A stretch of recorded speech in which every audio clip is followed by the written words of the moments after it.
इलेक्ट्रॉनों की समान संख्या वाले परमाणु अणु या आयन होते हैं।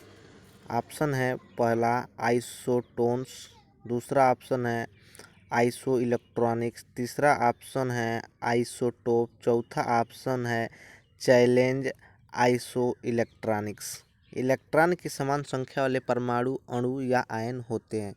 इन चारों ऑप्शनों में से हमें चूज करना है कि इसका कौन सा ऑप्शन सही होगा। तो ये कह रहा है इलेक्ट्रॉन की समान संख्या वाले, तो क्या इसका आंसर हो जाए इलेक्ट्रॉन की जब संख्या समान होती है तो क्या हो जाता है सम इलेक्ट्रॉन्स। इसका ऑप्शन कौन सा होगा, option number B. Right answer is option number B.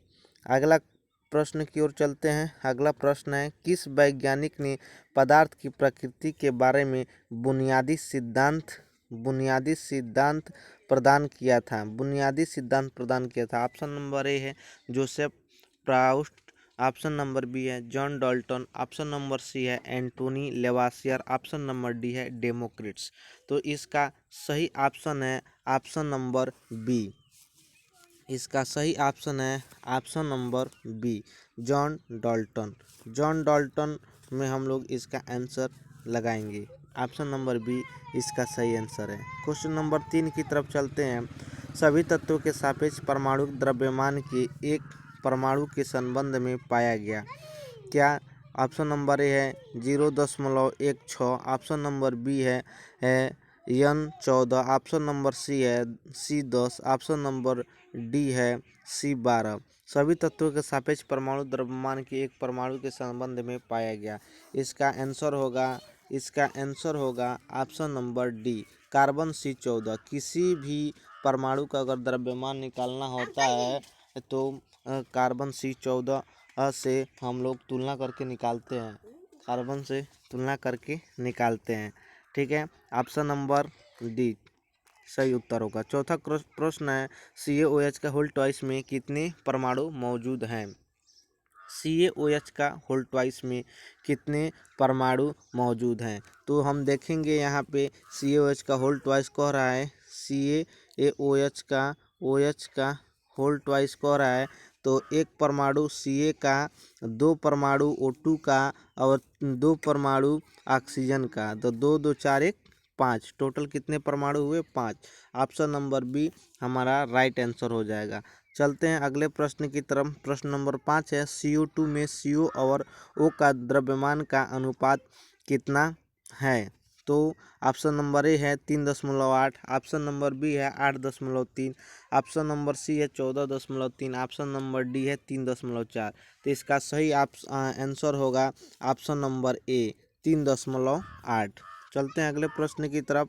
अगला प्रश्न है नाइट्रोजन का परमाणु द्रव्यमान 14 है और हाइड्रोजन के 1 है। अमोनिया का नाइट्रोजन द्रव्यमान कितना होगा ना। अमोनिया का आणविक द्रव्यमान कितना होता है। तो अमोनिया का सूत्र होता है NH3 होता है। ठीक है, NH3 होता है। तो इसमें N का कितना होता है, N का होता है 14। परमाणु द्रव्यमान कितना होता है 14। आप प्लस हाइड्रोजन का परमाणु द्रव्यमान 1 गुणे 3, 1 गुणे 3, तो 14 और 3 17 हो जाएगा। इसका आंसर कितना हो जाएगा, इसका आंसर हो जाएगा 17। अगला प्रश्न है कैल्शियम का परमाणु द्रव्यमान कितना होगा। ऑप्शन नंबर ए है 23, ऑप्शन नंबर बी है 24, ऑप्शन नंबर सी है 30, ऑप्शन नंबर डी है 40। तो कैल्शियम का परमाणु द्रव्यमान, कैल्शियम को Ca से डिनोट करते हैं। इसका परमाणु क्रमांक 20 होता है तथा परमाणु भार इसका कितना होता है 40 इसका परमाणु भार होता है। तो ऑप्शन नंबर डी इसका राइट आंसर हो जाएगा। अगले प्रश्न की तरफ चलते हैं। अगला प्रश्न है कि NH4NO3 में नाइट्रोजन का प्रतिशत कितना होता है। NH4NO3 में नाइट्रोजन का प्रतिशत कितना होता है। इसका सामान्य फार्मूला होता है जो निकालने वाला होता है उसको ऊपर रखते हैं। तो 2 नाइट्रोजन है तो 14 है तो 28 ऊपर रख देंगे। 2 नाइट्रोजन है तो 14 है तो 28 ऊपर हो जाएगा। ठीक है, और सूत्र का क्या हो जाएगा, सूत्र का आणविक द्रव्यमान, सूत्र का आणविक द्रव्यमान, सूत्र का आणविक द्रव्यमान, सूत्र का आणविक द्रव्यमान को हम निकालेंगे। सूत्र का जो आणविक द्रव्यमान होता है उसको लेकर हम लोग तुलना करेंगे।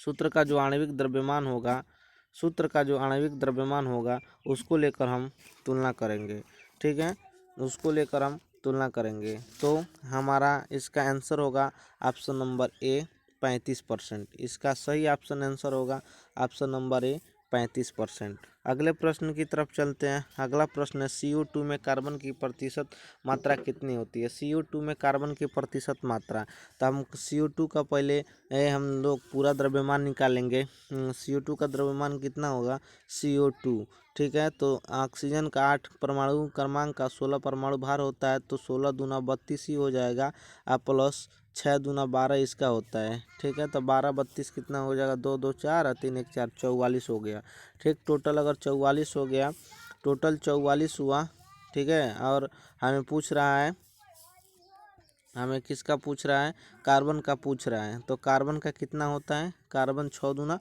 12 है इसमें ना, तो 12 अब बट्टा 44 गुणे प्रतिशत निकालना है, तो 6 से 6 दूना 12, 22 दूना 44, 50 दूना 100, 11 दूना 22, ठीक है। अब क्या होगा, 6 पचे 300, 300 में 11 का भाग दे देंगे तो 27.3 हमारा राइट आंसर हो जाएगा। 27.3 हमारा राइट आंसर हो जाएगा। ऑप्शन नंबर डी सही है। एक H2O में अणु में उपस्थित हाइड्रोजन का प्रतिशत कितना है। एक H2O में अणु में उपस्थित हाइड्रोजन की प्रतिशतता कितनी है। तो H2O का क्या होता है, परमाणु द्रव्यमान निकालेंगे H2O का, तो H2O का 18 होता है, ठीक है, 18 होता है।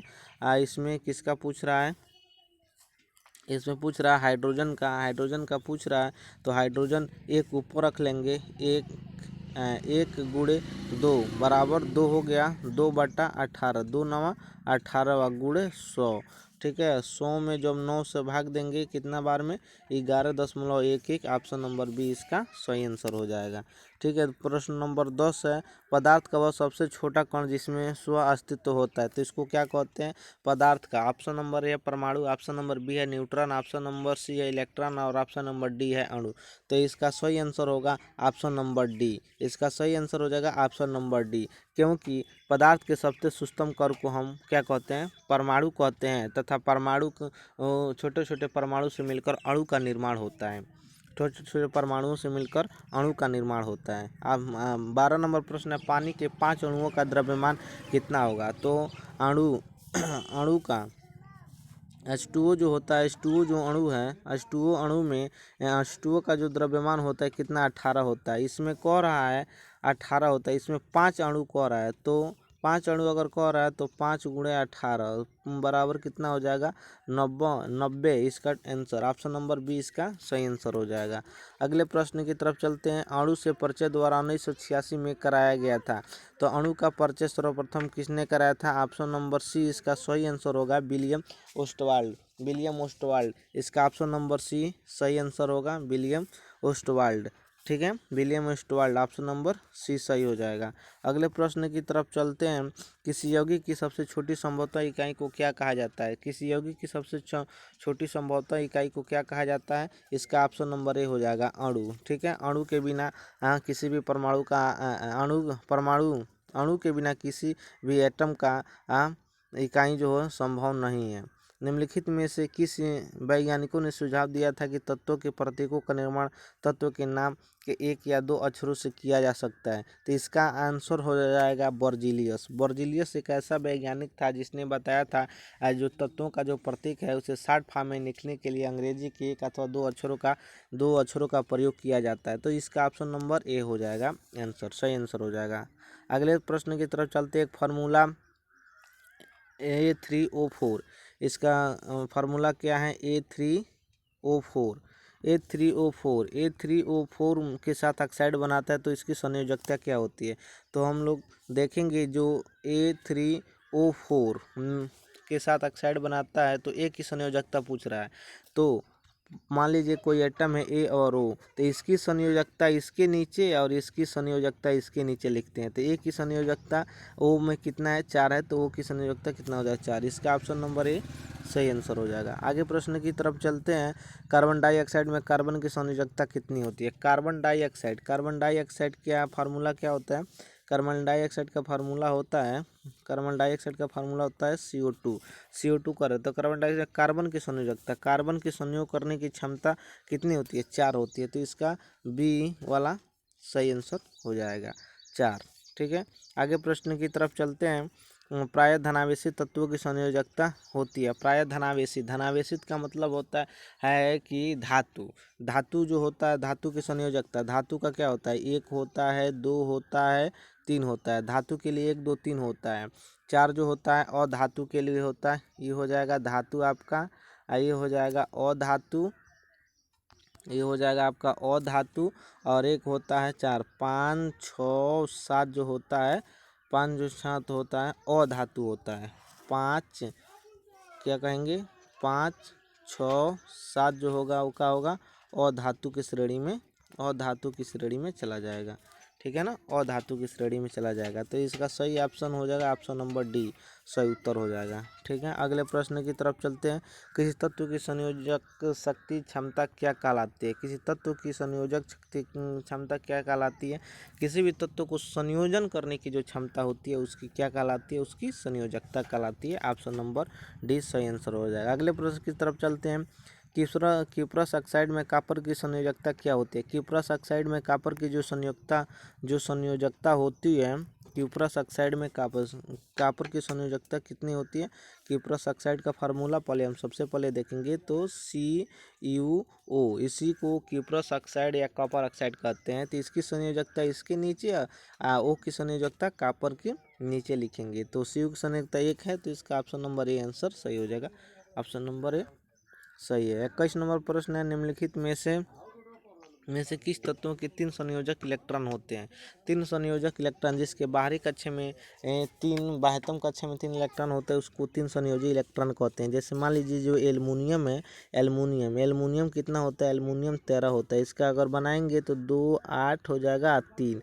इसके बाह्यतम कक्षा में कितने इलेक्ट्रॉन, 3, तो ये क्या हो जाएगा, एल्युमिनियम इसका सही आंसर हो जाएगा। बस आज हम एक और प्रश्न है, इसके बाद से हमारा एंड हो जाएगा। अणु का गठन करने वाले परमाणु की संख्या को इसकी संयोजकता, परमाणु द्रव्यमान, परमाणुकता, परमाणु क्रम, इसका ऑप्शन नंबर परमाणुकता, इसका ऑप्शन नंबर सी सही आंसर हो जाएगा। बस इतना ही आज हम प्रश्न में रखते हैं। प्रश्न को आज यहीं पे हम लोग एंड करते हैं। ठीक है, आगे जो प्रश्न होगा बाद में हम लोग